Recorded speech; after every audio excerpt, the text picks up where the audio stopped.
Tuesday, December 4th, 5 things the markets are talking about. Stocks fell in Asia, are on the back foot in Europe, and looking to open in the red in North America as the market reins in its optimism over any breakthrough in the Sino-US trade war.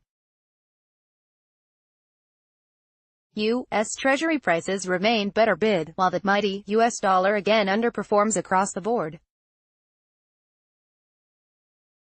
The optimism that drove gains for riskier assets yesterday is disintegrating as investors struggle to figure out exactly what was agreed between the U.S. and China on trade at the weekend. Lack of specifics from the Trump administration again has the market worried, and unless there is clarity, investors can expect more of the same as we approach the year-end. Note: China's statement said nothing about its commitment to remove U.S. auto tariffs, nor was there any mention of a 3-month deadline. In the Treasury market, U.S. 3-year yields have backed up above U.S. 5s, an inverted curve potentially suggesting an end of the Fed's tightening cycle. Note: U.S. 2-10s curve remains upwardly sloped. Elsewhere, remains better bid ahead of this week's, December 6th.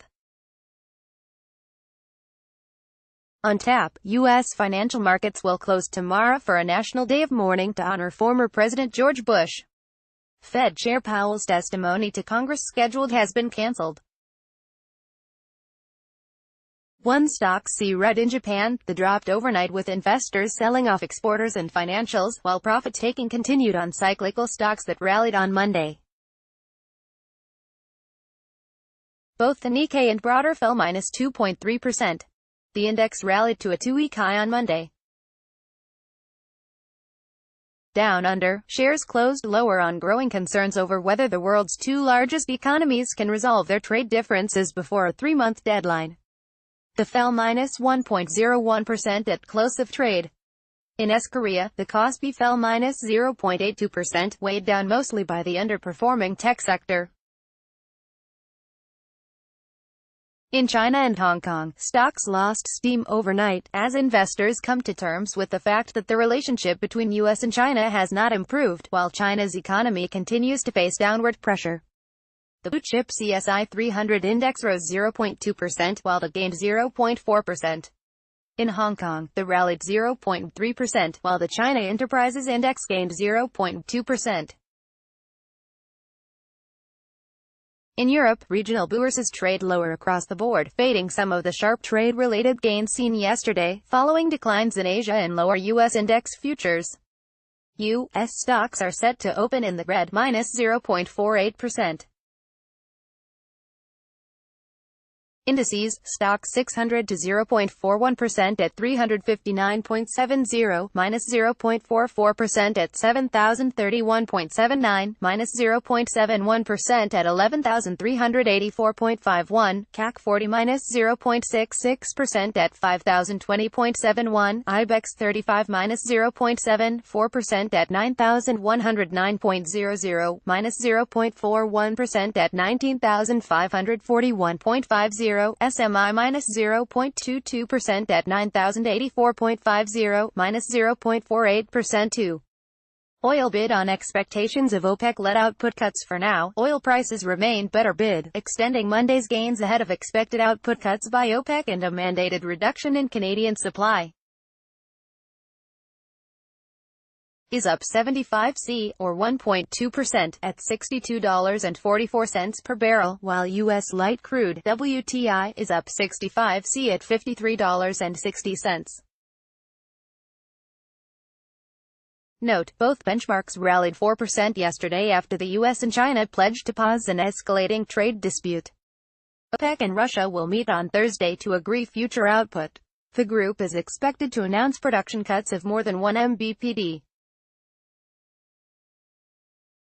Oil also received support from Canada, where Alberta indicated that it would force producers to cut output by -8.7%, or -325 kbpd, to deal with a pipeline bottleneck that has led to crude building up in storage. Note: Qatar has indicated that they would leave OPEC in January. Their oil production is only around 600 kbpd, but it is the world's biggest exporter of liquefied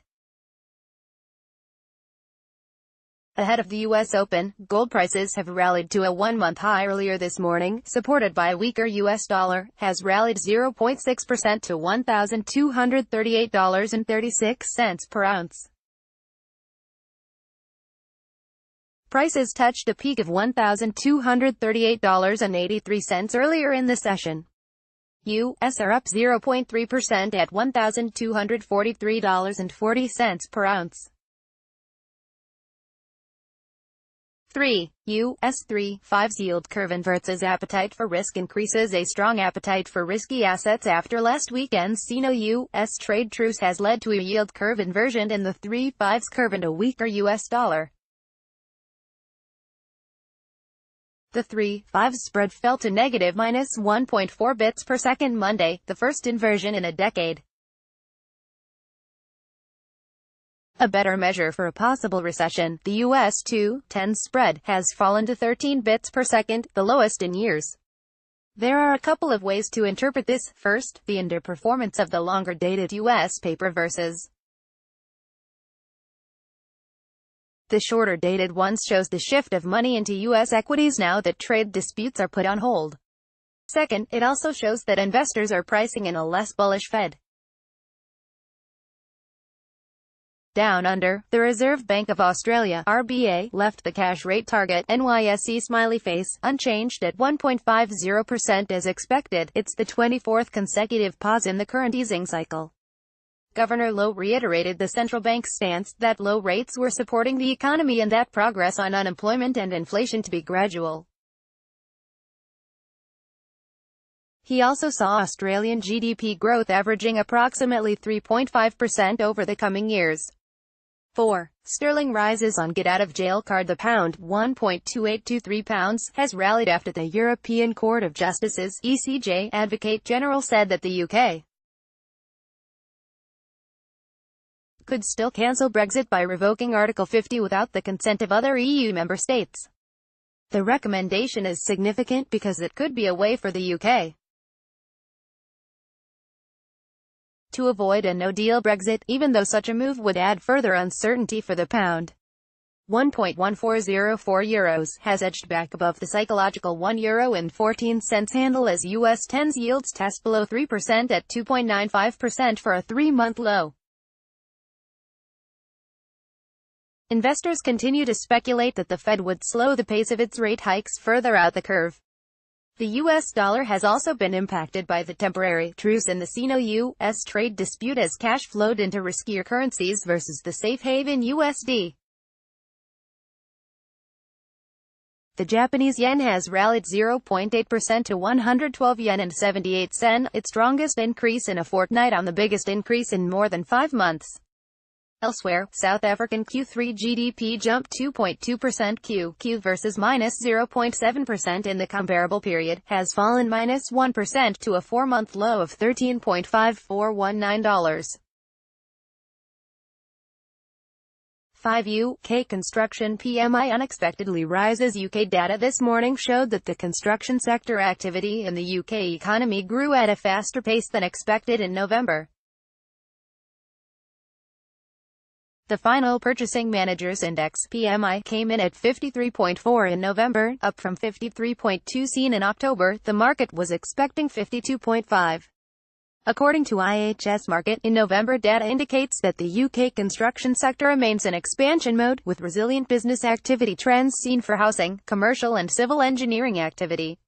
The latest overall rise in construction output was the fastest since July, helped by a stronger contribution to growth from house building activity. Forex heat map original post.